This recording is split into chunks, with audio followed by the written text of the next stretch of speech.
Louvado e engrandecido seja o nome do nosso Deus. Quero louvar a Deus neste momento pela sua maravilhosa palavra, pela presença, pelos milagres, pela grandeza do nosso Deus, pela revelação da sua palavra.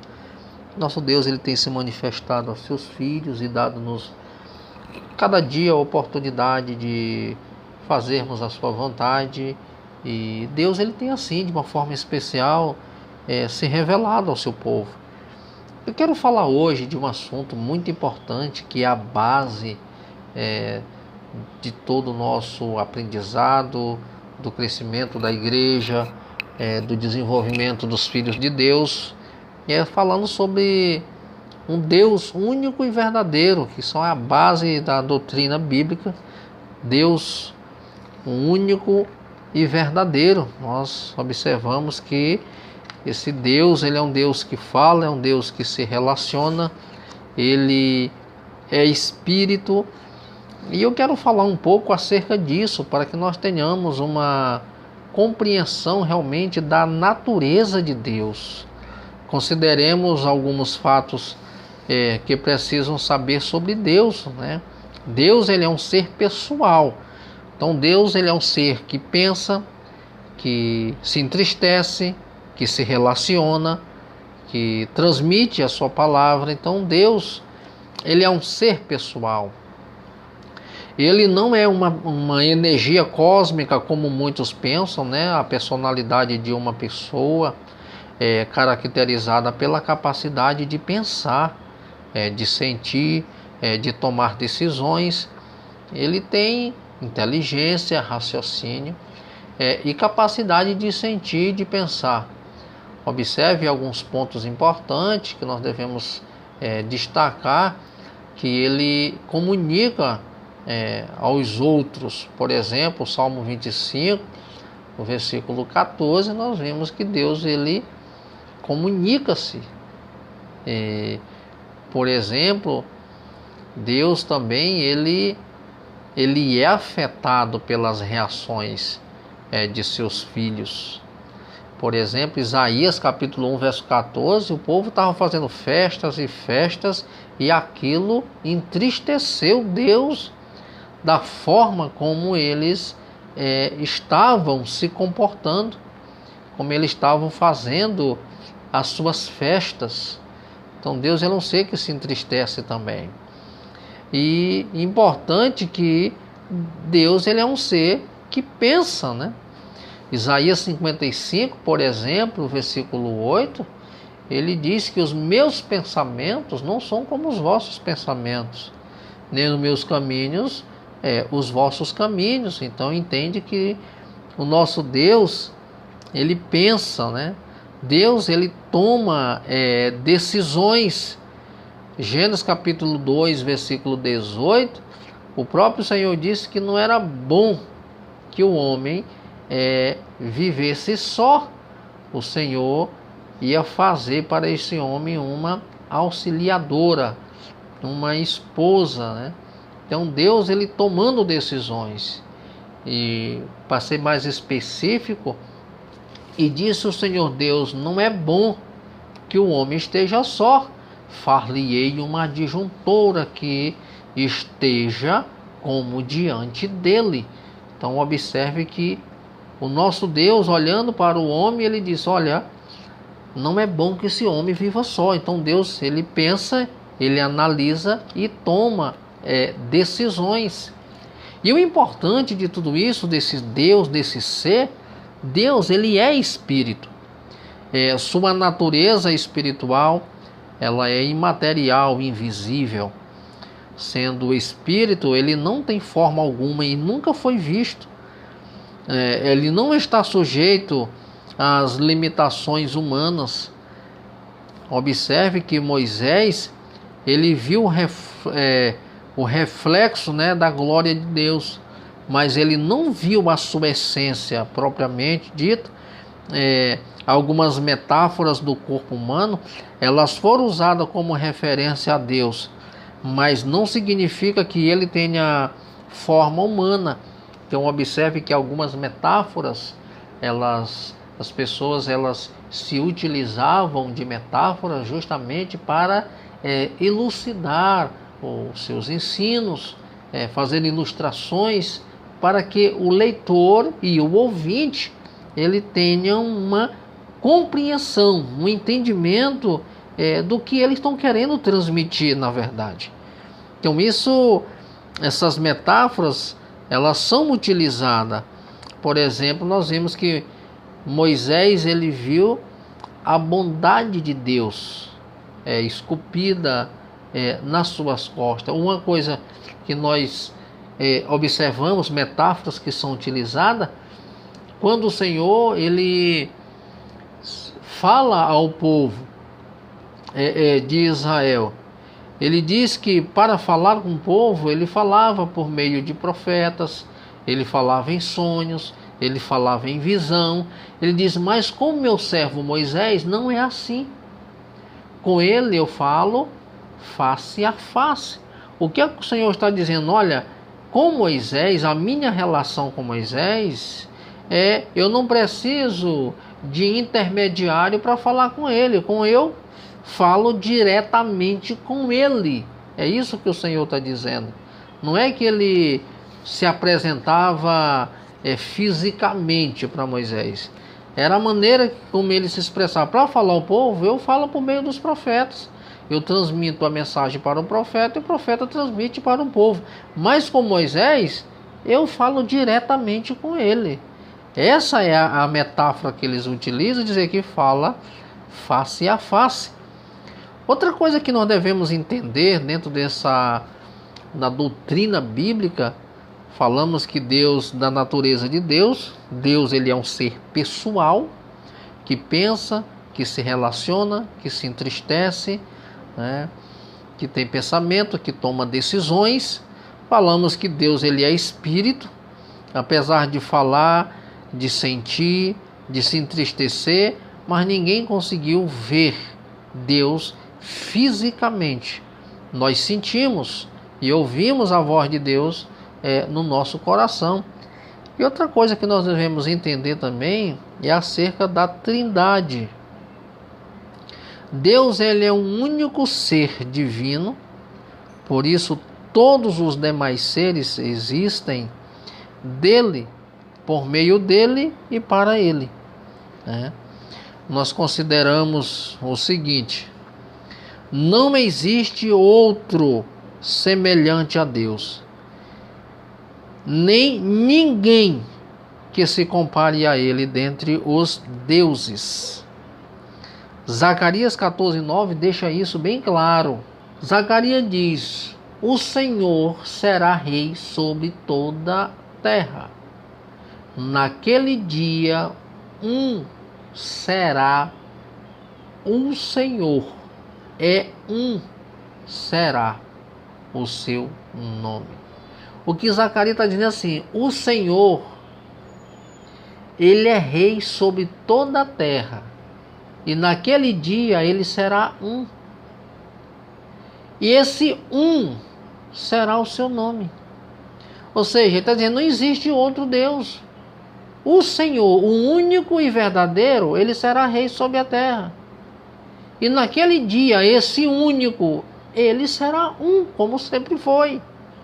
Eu estou simplificando para que nós tenhamos uma compreensão de Deus. E Zacarias, ele está declarando isso. Não existe outro semelhante a Deus. E ninguém que se compare a ele, dentre todos os deuses. Porque nós entendemos que nas culturas pagãs existem deuses e mais deuses. E Zacarias está dizendo assim, Deus é único. Ele é o Senhor. É importante que a sua substância espiritual, a sua natureza essencial e distinta de tudo quanto existe no mundo. Por exemplo, Efésios capítulo 4, versículo 6, nós vamos falar justamente sobre isso, Paulo fazendo essa declaração. Paulo ele fala, um só Deus e Pai de todos, o qual é sobre todos e por todos e em todos. Olha Paulo falando da unidade de Deus, que Deus é único, né? E declara isso com muita certeza. Observe que os termos substância e essência, ela refere-se às qualidades e atributos que compõem a natureza de Deus, a base de todas as suas manifestações externas. Deus, em sua substância e essência, é tripessoal: o Pai, o Filho e o Espírito Santo compõem a Trindade. Possui qualidades peculiares, títulos, nomes, pronomes e atividades que os distinguem como pessoas. Observe claramente isso. Então, observe que autodistinção expressam a relação íntima entre eles e revelam que cada um tem em si mesmo. Eles têm a mesma substância, essência, sabedoria, glória, poder, majestade e eternidade. Na Trindade não existe três indivíduos separados, existentes lado a lado e distintos uns dos outros. Algumas provas bíblicas da doutrina da Trindade. Por exemplo, nós vamos observar o nome Elohim no hebraico, está no plural. Fala da pluralidade de pessoas na deidade. Observe Gênesis 1:26, quando ele diz: façamos o homem conforme a nossa imagem, façamos o homem a nossa imagem conforme a nossa semelhança. Observe ali os três juntos, a Trindade. A expressão ali é plural, façamos. A palavra ela é traduzida por único no hebraico. Em referência a Deus, significa uma unidade, semelhante à unidade de um cacho de uva, uma alusão à Trindade. E Deuteronômio 4:6-4, nós vamos observar claramente a expressão do próprio Deus falando a Israel, né? Que ouve Israel, o Senhor é um único Deus, né? Então observe claramente que o Senhor está declarando ao povo de Israel e mostrando justamente essa unidade, que Deus ele é único. É por isso que ele diz: ouve Israel, o Senhor, nosso Deus, é o único Senhor. Ele faz essa declaração mostrando que que Deus ele é triuno, falando da Trindade, mas na sua substância ele é único, é um. Então observe claramente que eles em unidade, eles são um, porque têm os mesmos atributos. Eles são eternos, eles têm poderes, têm sentimentos, são uma pessoa, então eles são únicos. É isso que forma essa unidade. É por isso que essa palavra traduzida, né, do hebraico, fala de que é único, né? A palavra traduzida por único no hebraico, ela tem essa referência a Deus, que significa uma unidade. Eu usei esse termo do cacho de uva. Você não vai pegar uma uva. Ali existe várias uvas em um cacho. Então ali existe uma unidade, mas é uva.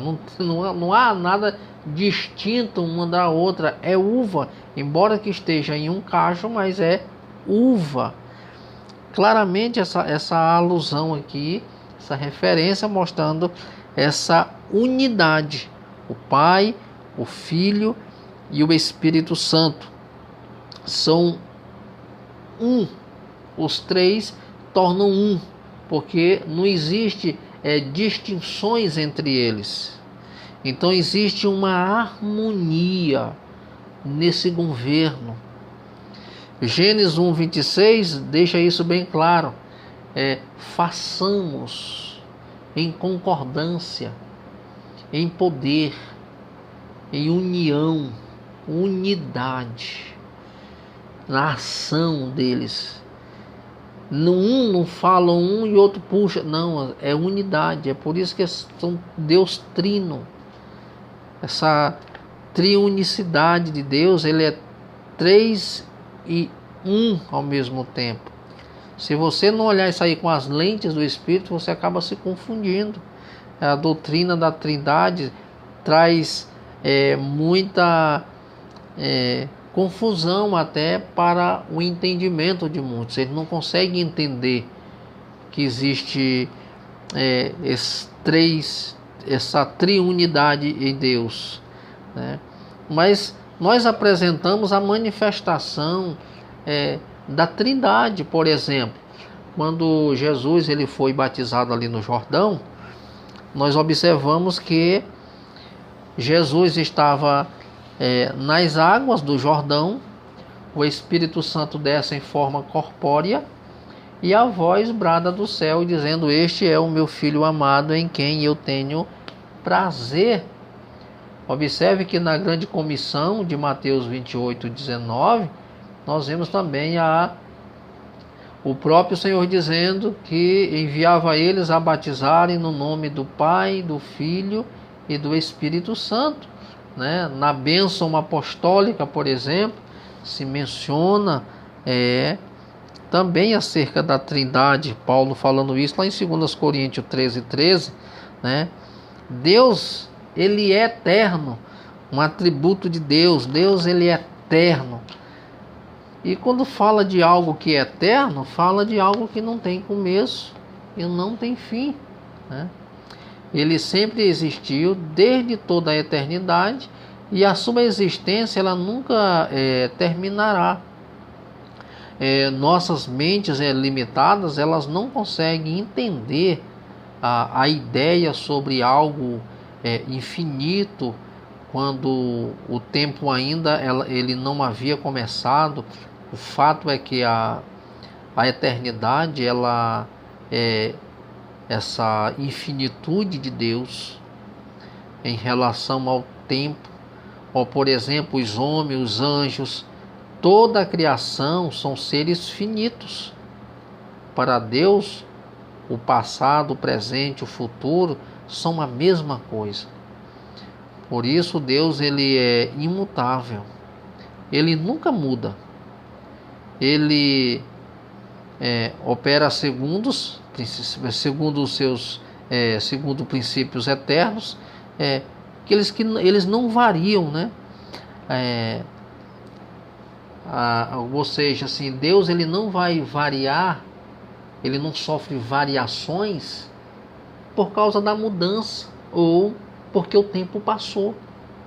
Deus ele não sofre esse tipo de mudanças. Por quê? Porque Deus ele é imutável. Deus é ele quem controla o tempo. Não é Deus, ele não está sujeito ao tempo. Pelo contrário, é ele que controla o tempo. Então, quem controla o tempo não está sujeito ao tempo. Agora, nós estamos sujeitos ao tempo.